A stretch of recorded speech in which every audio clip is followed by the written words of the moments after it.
Hello everyone. So welcome back, and we are going to be finishing off this whole, faction turns, specifically looking at what your sheet should be looking at when you are done. So quickly jumping over, this is roughly what you should be looking at. It would be, a case of you would have to have them divided out, big factions, small factions, and medium factions. I've gone ahead and added in a couple of pointers. As you will see, small factions do not get any starting assets. Medium, because they're bigger, will get some and then some additional. Same for the big factions. Now, in regards for the statistics, as you will see in here, when you go through the book, you will find that there is a full explanation for all of the different statistics, and I believe I covered that previously. If not, just shout at me in the comment section, I'll get back to it. And you will be assigning them their variety of statistics. You will find that the bigger factions will have bigger numbers, and the smaller you become, the less powerful you are, at least in your own way. But you will also find that there are other things that's going to be going on. For example, you'll be generating gold. Now I've already gone in, made a quick formula for how this is going to be done per turn. You'll put it up here. The hit points, again, that's calculated as per the book. You'll just find it all. Once you start reading into how the factions are made, you'll find it all neatly lined out inside of the factions part. And yeah, just the more you read, the more you'll find. Cheating a bit, this is what I've made mine look like. So I've specifically taken this for Shadowrun. So I've taken in the names, I've done URLs, which you can quickly do by doing let's do one that doesn't have it. So a right click, you can do an insert link. In this case I've done one where I am linked over to the Wikipedia in case I need to quickly freshen up on what's going on. And thereafter I've also then added in a whole bunch of other details to give me some insights. Now, I've intentionally left out this, which is the faction tag. You'll find that I've added these on to all of the other tags, and I've given them a quick note to remind myself what they do. So I'll quickly show you how you do that. Effectively, once you've decided on what tag a faction would have, you'll find them again here under the faction tags. You can, quite effectively just simply go in and go, right, which one do I like? In this case, we already know that Marshall is going to be the one. We will select it, copy it all, and then we're going to go back into our little Google Sheet, Excel sheet, and we'll just do a simple insert note. And then from here, we can add it all in. We'll just go in and quickly, make it nice and easier to read. There are going to be some requirements, like here, force must always be the highest, which it is in this case. But once that's said and done, you will find that there is just zooming in a bit more, there's this little black dot up here to just highlight to you you've left a note for you to read on, and it will appear every time you hover over it, or if you were to move your the selector up to the right cell. Simple enough, and it means that that's all going to be done nice and quick for you. From there, do the same for the goals. And the goals are actually going to be quite important. This is going to be the driving factor for that faction for the given time. So in this situation, what I have is that I've put Lone Star and Vorovisakon, or the Russian Mafia, to be enemies against one another. So both of them have blood the enemies, which means that both of them are out to effectively do damage against each other. And they do that by simply attacking each other. It's very simple, it's very straightforward, it's a easy goal to give when you just need two big factions, or two very dangerous factions to just fight it out. Happy days. But it can be done in a number of ways: force, cunning, and wealth. There you go. That's at least how much they have to put in. It's a number of damage, but you can do it across all of these. Now, that's me getting into the weeds, that's not the point. The point is using all of this that you now have here. You're now going to be able to do what's called for the faction turn. Now, as I have previously mentioned, this is where you need to get out your little calendar. You're going to get out mine. Now remember, you want to keep up to date with this. You want to remember what it is that you are getting up to, and that you want to make some notes, because at the end of every adventure that the players do, that's a faction turn. At the end of each calendar month, that is a faction turn, which means that if you are very good at planning these things as a DM, you can time it so that the players end their turn or end their adventure just as the month comes to an end, and that's where you can then hit them with having 2 faction turns, and well, trouble will hit the fan, to put it in YouTube terms. But how does that look like? Well, easy. I have a tracker here, where I've done turn 1 and turn 2 of what I've prepared for a Shadowrun campaign. So I have gone in, and I've simply said, right, we'll roll a 1d10 for the various factions here. Highest goes first, happy days, and then you just make your turn order from there. Now I haven't done that for the tracker because I simply felt I'll go from the small up to the big. Small are quick, big ones are more cumbersome. That was my reasoning. I didn't want to overcomplicate it, but that's the rules you can do. Plus, you'll find all of that inside of the, well, Worlds Without Number, Stars Without Number, or heck, you can even go into Godbound and just look it up there. It's the same principle across the board, and it's easy. It is very easy. Then you'll have your various assets. As you can see, they're all listed out nice and neat here.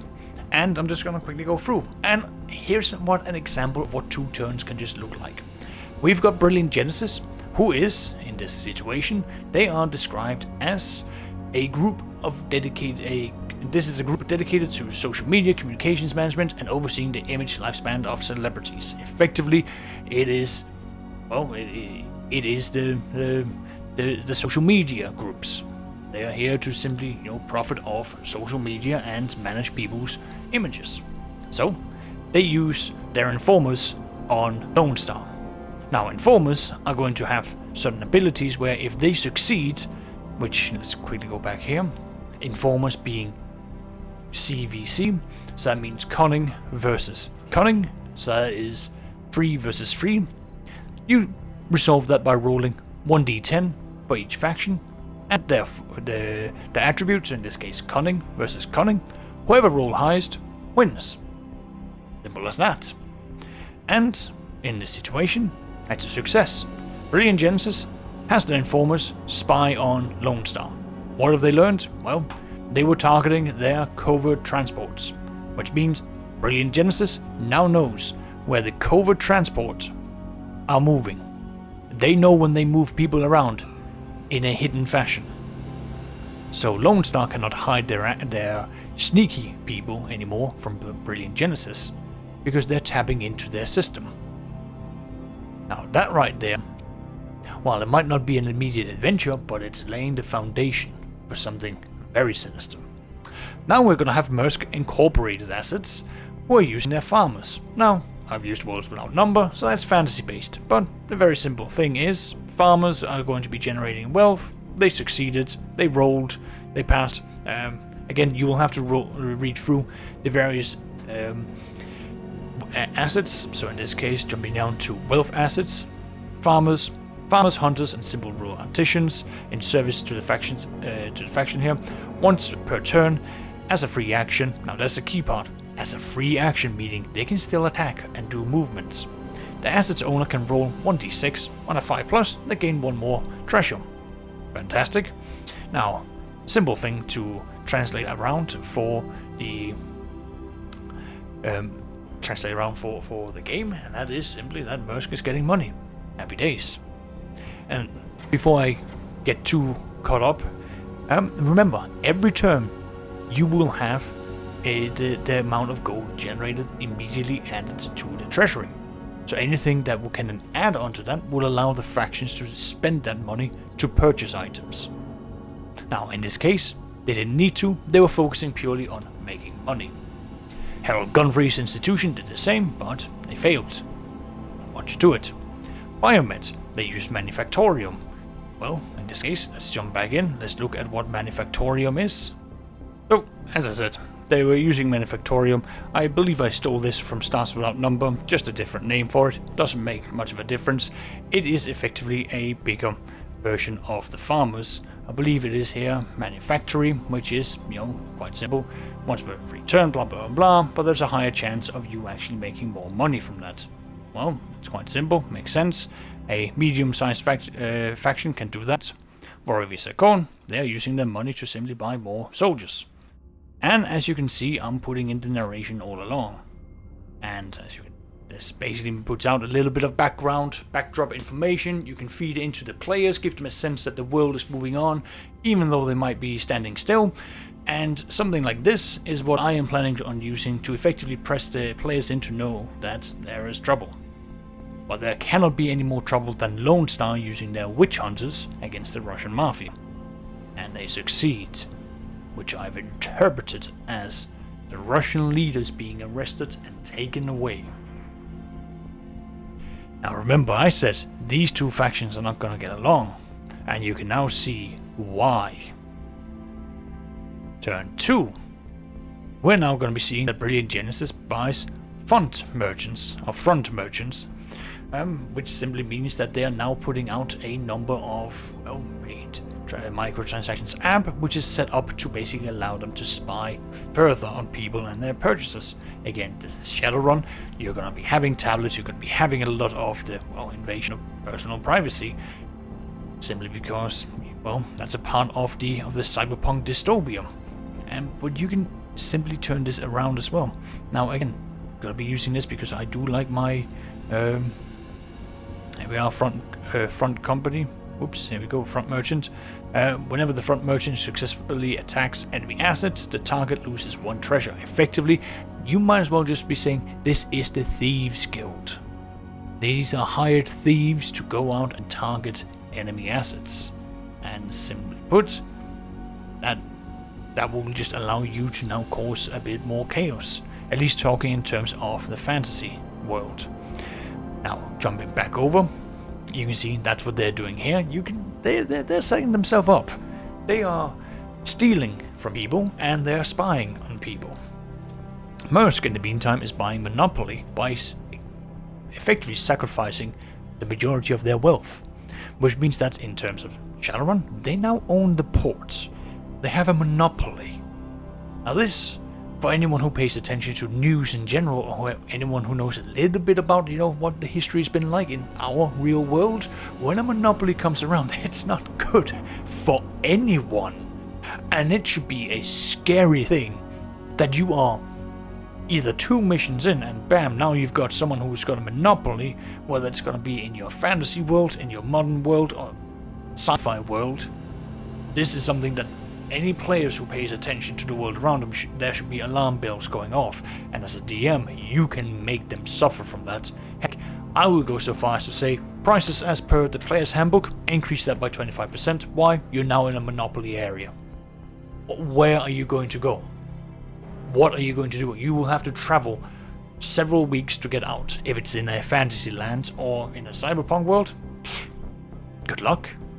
Sci-fi? Well, if you're playing with me, it's going to be more expensive to leave the planet, but save versus Axios.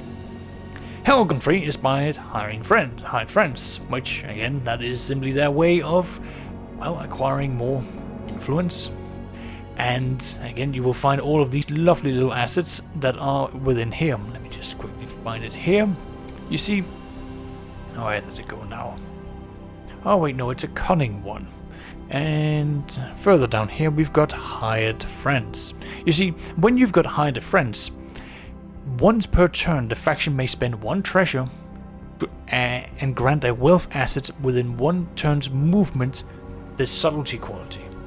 Now the subtlety quality means that you are able to effectively penetrate through enemy territory. Let me rephrase this. You can buy off people to turn a blind eye, to have your dangerous assets, your, for lack of better words, economic warriors to infiltrate enemy lines. And they will be subtle. They will be unknown. The enemy cannot do anything against that, since these guys have been used for that. So, now it is getting a bit more tense for what you're able to do. Again, I encourage you, get the free version of Worlds Without Number and have a read. You're gonna find, once you start getting going with this, you can make the world be very living with everything that will go on. Biomed, unhappy that, well, Maersk has acquired a monopoly, is going to try to use their supply interruption. And this is where we've got one of our first attack and failures. You see, supply interruption, once we jump into that, back down here to the wealth, you're going to start finding effectively, here we go, supply interruption. As a free action once per turn, the asset can make a cunning versus wealth check against an asset in the same location. On a success, the owning faction must sacrifice treasure to equal to half the target's asset's purchase cost, or else it's disabled unless until the price is paid. Effectively, you will penalize an enemy quite seriously.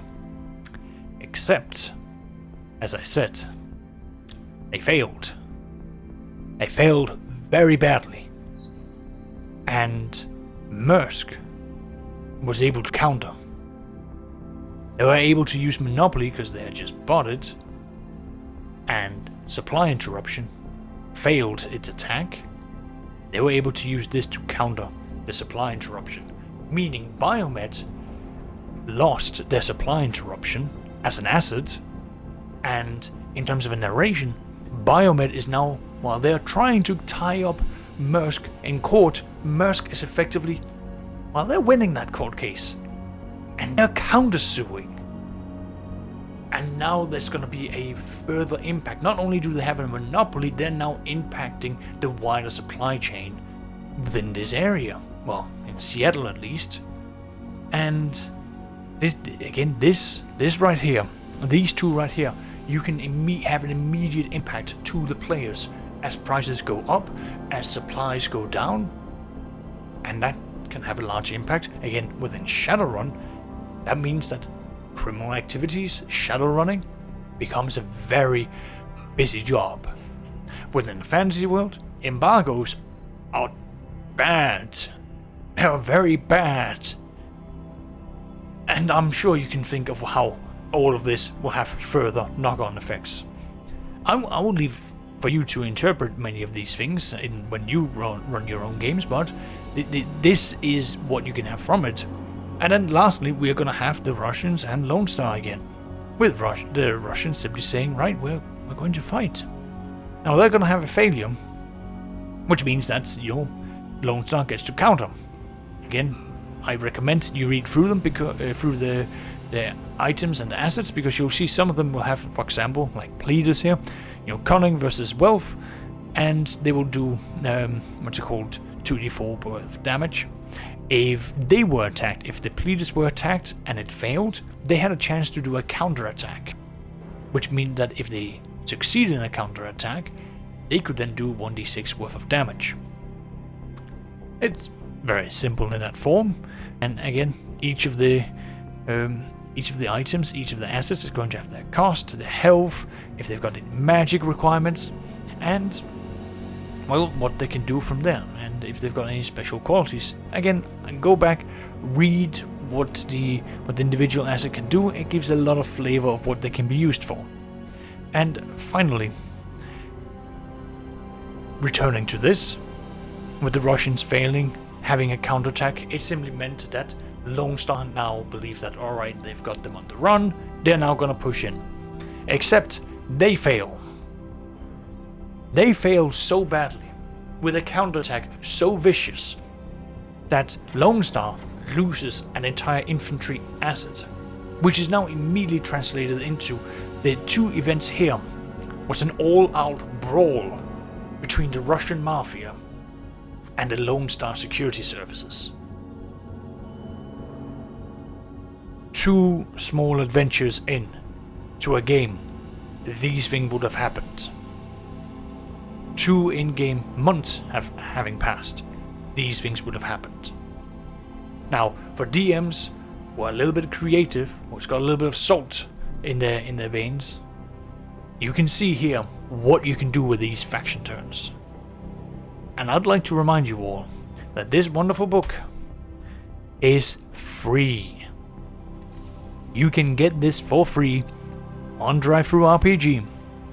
You can pay for a deluxe edition, which does have more stuff, that does enhance the game, that has been updated with corrections. But their free version, as it stands, if you only need the factions and major projects on their own, this is worth it. And I haven't even gotten into this little wonderful topic yet. Because the players, once they become high enough level, once they acquire enough wealth or notoriety, they can make their own factions. And they can have their own influence in the grand scheme of things. But that's now for the players if that's what they want to do. In the meantime, they're going to be playing the chessboard, where you, the game master, the judge, the dungeon master, are going to be running this. All these factions are going to fight against each other, and heck, it might just be that the players might do something that is dumb enough that they will catch the attention of one of these. The smaller ones, as I said, are going to be the ones that they're most likely going to be interacting with. If there's a big faction, or a part of the big faction that catches the eye of the players, it's not the entire faction. It's going to be a very small section of that big faction that you can then take aside and then make a small faction for. Just so that that specific branch is just focused against the players. There are loads of things that you'll find in the book, and it is a flexible enough system that you as a game master, as a dungeon master, as a judge, you're going to have a very easy time rolling this up, making a quick story that you can make and insert as a narration. And from these, you can very quickly start formulating your own story, and you can start making the world breathe life that the players will start to appreciate. And they will even start hinting at something more sinister happening in the background. Now, whether they choose to act on it or not, that's down for the players. How you want this information to be brought out, that's down for you. Whether it is going to be the town criers who tells the news, whether they are going to be reading it in the newspapers, or whether it's being beamed through to them on their tablets and their phones in a sci-fi world, well, that's down for you to adjust this as you play. But I do hope you have enjoyed this, and I will be making this available as a sample for you to take, steal, and modify as you want, because I benefit so much from this. And if you have any questions, just drop a quick comment down below. I will do my best, because I want you to have as much fun as I am having using this. Thank you.